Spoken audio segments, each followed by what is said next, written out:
নিয়ে আসছে। দেখো সে এখন বসে পড়ে লেগে আমি ঘর মুছতেছি, এগুলো চুল ছাড়ি। তারপর ভর্তাটা বানাইলাম, ভর্তাটা খেতে নাকি ফ্রিজে আছে।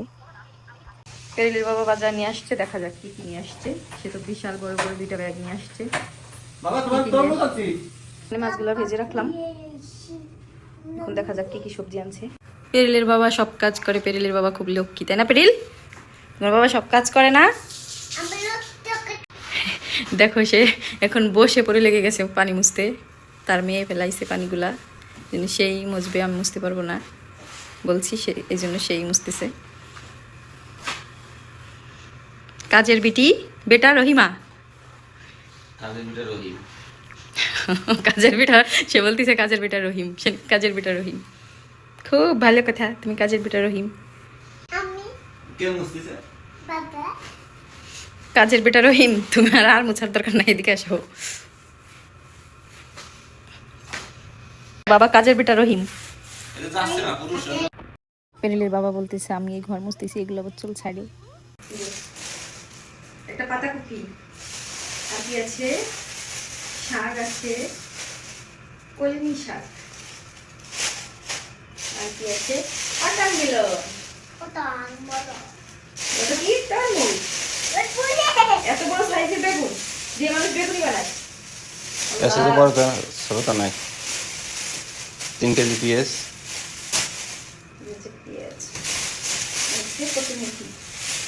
ভেন্ডি ছিল না खराब।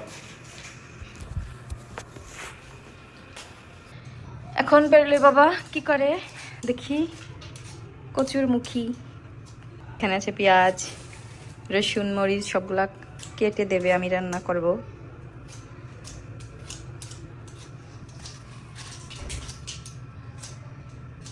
এই তো বেরোলে বাবা খুব সুন্দর করে কচুর মুখীগুলা কাটছে, একদম সুন্দর সাইজ হয়েছে, মনে হচ্ছে বটি দিয়ে কাটা সেরকম করে কাটছে।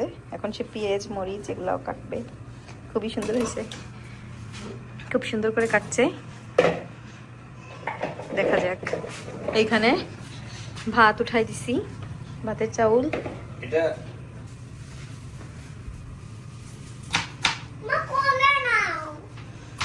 খুব সুন্দর করে পেঁয়াজ কাটতে পারে পেরিলের বাবা। দেখছো তোমার বাবা কত সুন্দর করে পেঁয়াজ কাটে, এখন রসুন কাটে। ভাতেও বলক উঠে গেছে, সে কত সুন্দর করে মরিচ কাটে।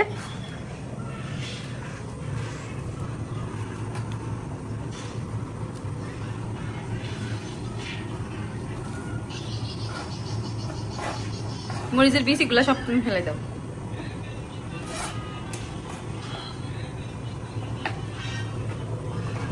এইখানে সে কচুর মুখী সেদ্ধ দিছে, আজকে সেই নাকি রান্না করবে, দেখা যাক কেমন হয় তার রান্না। পেরিলের বাবা যখন বাসায় থাকে সে আমাকে সব কাজেই হেল্প করে, সে খুব ভালো মানুষ, সে আমাকে কাজ করতে হেল্প করে, আমার রান্না করতে হয় না তেমন, আর প্রচুর মেহমানদের খাওয়াইতে হয়। এখানে আমার মেহমান তো বলতে গেলে 1-2 জন সবসময়ই থাকে, খাবার নিয়েও যায় সে রান্না করে করে তার বন্ধুদের জন্য। এখানে সে থালাবাটিগুলা পরিষ্কার করবে, এই যে হাঁড়িগুলা এখন পরিষ্কার করবে, সে আজকে রান্না করবে ইলিশ মাছ দিয়ে আর হচ্ছে কচুর মুখী দিয়ে। সে এখন এই পাতিলাটা সুন্দর করে পরিষ্কার করতেছে, আরও সবগুলা থালাবাটিও পরিষ্কার করে দিচ্ছে। সে আমার সব কাজেই অনেক হেল্প করে।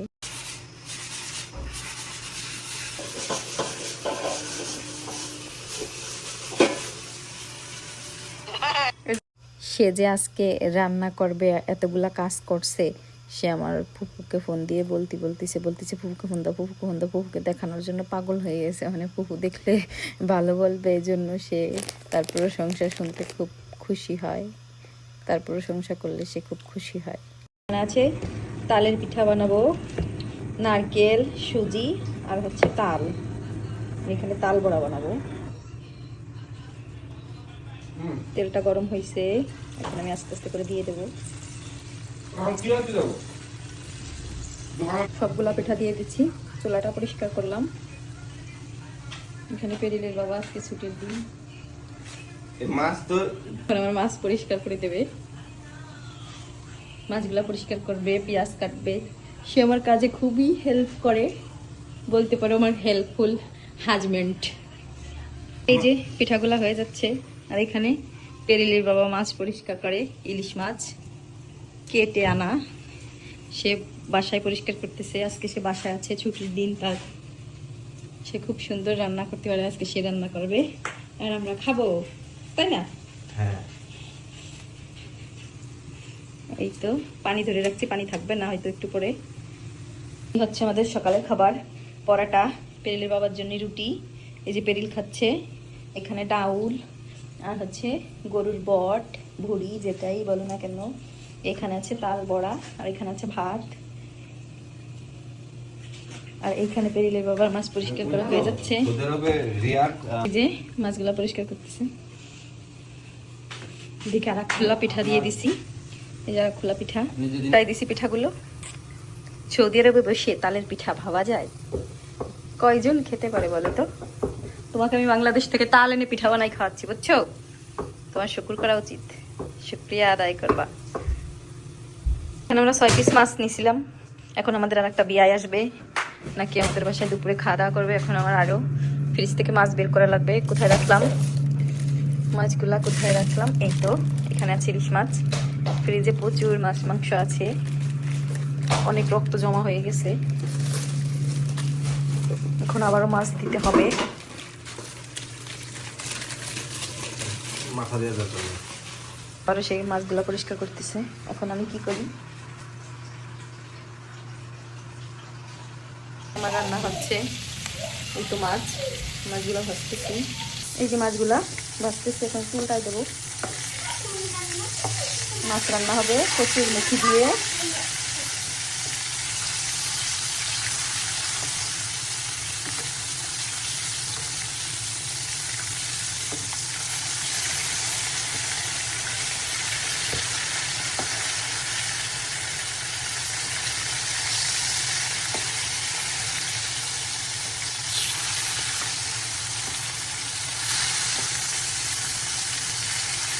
যেহেতু মাছগুলা দিয়ে ঝোল রান্না হবে, আর একটু ভাজা ভাজা করবো না, একটু পরেই উঠাই নেব। যে মাছগুলা ভাজি হয়ে গেছে,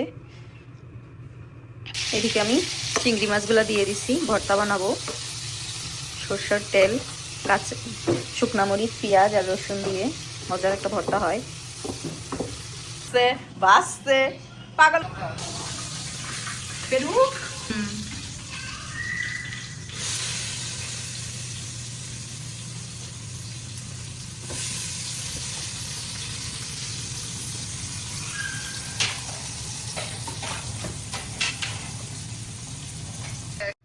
সে এখন পরিমাণ মতো তেল, পেঁয়াজ আর হচ্ছে রসুন দিয়ে দিচ্ছে, আর একটু তেল দেবে সে, তার নাকি তেল দেওয়া কম হয়ে গেছে, তাই এখন সে তেল দিয়ে দিচ্ছে।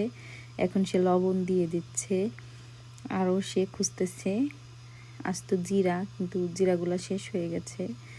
আর দিয়ে দিচ্ছে হচ্ছে হলুদ। এখন আর কি দেয় দেখা যাক, দেখতে থাকি। আমি বসে আছি ছোপায় আর দেখছি কি কি করে। এখন সে একটু নেড়ে দিচ্ছে, নেড়ে এখন আবার দিয়ে দিচ্ছে ধনে গুঁড়া, এরপরে দিয়ে দেবে হচ্ছে সে জিরা গুঁড়া, একটু জিরা গুঁড়া দিয়ে দিচ্ছে। ভালোই দিছে, একটু না, যতটুকু লাগবে ততটুকুই দিছে। সে খুব সুন্দর করে রান্নাটা করছে, খেতে ভীষণ মজা হয়েছে। তার চাচা ছিল আর একটা বিয়াই ছিল, তারা খেয়ে বলছে খুব মজা হয়েছে। এখন সে মশলাটা কষাচ্ছে সুন্দর করে, এর ভিতরে সিদ্ধ করে রাখা মুখিও দিয়ে দিল, এখন দিয়ে দিল মরিচ। এখন আবার এটাকে একটু নেড়ে চেড়ে, দেখো প্রায় 5-7 মিনিটের মতো ঢেকে রাখবে। এভাবে এখন নেড়ে ঢাকা দিয়ে রাখবে। সে খুব সুন্দর করে নাড়তেও পারে। রান্নাটা মাশাআল্লাহ সুন্দর হয়েছে, খুবই ভালো হয়েছিল, যেহেতু ইলিশ মাছের কচুর মুখী। এখন ঢাকনা দিয়ে ঢাকিয়ে রাখতেছে। এখন আবার উঠাইছে কিছুক্ষণ পরে, উঠায়ে পানি দিয়ে দিচ্ছে সে একবারে, এটা দিয়ে দিচ্ছে ঝোলের পানি। তারপর পানি দেওয়ার কিছুক্ষণ পরে মাছ দিয়ে দিল। মাছ দিয়ে আবার সে যে ফ্রাই প্যান, যে জিনিসপত্রগুলো ছিল ময়লা, সেগুলো আবার পরিষ্কার করতেছে। একটু মাজতেছে ভীম দিয়ে। এই তো তার পরিষ্কার করা হয়ে যাচ্ছে। এই যে বললাম সে খুবই পরিষ্কার একজন মানুষ, সে পরিষ্কার থাকতে খুব পছন্দ করে, কিন্তু আমি তার মতো অতটা গোছগাছ করে থাকতে পারি না, আমি তার মতো অত পরিষ্কার না। এখানে আমার সে চিংড়ি মাছের ভর্তাটা হচ্ছে। এখানে আমি তোমাদের বলছিলাম একটা চিংড়ি মাছের ভর্তা বানাবো, ভর্তাটা বানাইলাম। ভর্তাটা খেতেও নাকি ভীষণ মজা হয়েছে। আমার চাচা শ্বশুর বিয়ায় বলছে, এখানে তারা খাবার খাওয়া শুরু করে দিয়েছে আর গল্প করতেছে। মানিক রানছে আলহামদুলিল্লাহ, আমি বিগত 5 থেকে 7 বছর পর ডাবল খানা খাচ্ছি। 5-7 বছর আপনার বারবিটা আইছেননি? 7 বছর পরে ডাবল খানা খাচ্ছি। তাহলে আপনার মাও খাওয়াতে পারি নাই এত মজার খাবার। আপনার বারবিটা খাওয়াইছে এত মজার খাবার রাইন দিয়ে। এই যে ইলিশ মাছ দুদু নাকি তার বারবিটা রান্না করছে 5 বছর এরকম স্বাদের খাবার খায় না। আজকে সাফি সর্দার শুনবে যে তার মার রান্না এত সুন্দর না। এখানে পেরিলে বাবা যে তরমুজটা নিয়ে আসছিল, তরমুজটা কাটছে। আমরা খেয়ে পারিনি, তরমুজটা এখনো ফ্রিজে আছে। এখানে আবার সন্ধ্যায় পেরিল পিৎজা খাবে, এখানে তার বাবা তার জন্য নিয়ে আসছে পিৎজা, কিন্তু সে খায় নাই। সে কোনো কিছুই খেতে পছন্দ করে না, শুধু নষ্ট করবে আর খেতে যাবে, কিন্তু খাবে না। এই যে এগুলা সব খুঁটে খুঁটে ফেলে দেবে, সে খাবে না, কোনো কিছুই সে খাবে না। তার এত পরিমাণের খাবার আছে কিন্তু সে কোনো কিছু খাবে না, শুধু খুলবে আর নষ্ট করবে, শুধু চকলেটগুলো খুলে খুলে রাখে আর নষ্ট করে ফেলে।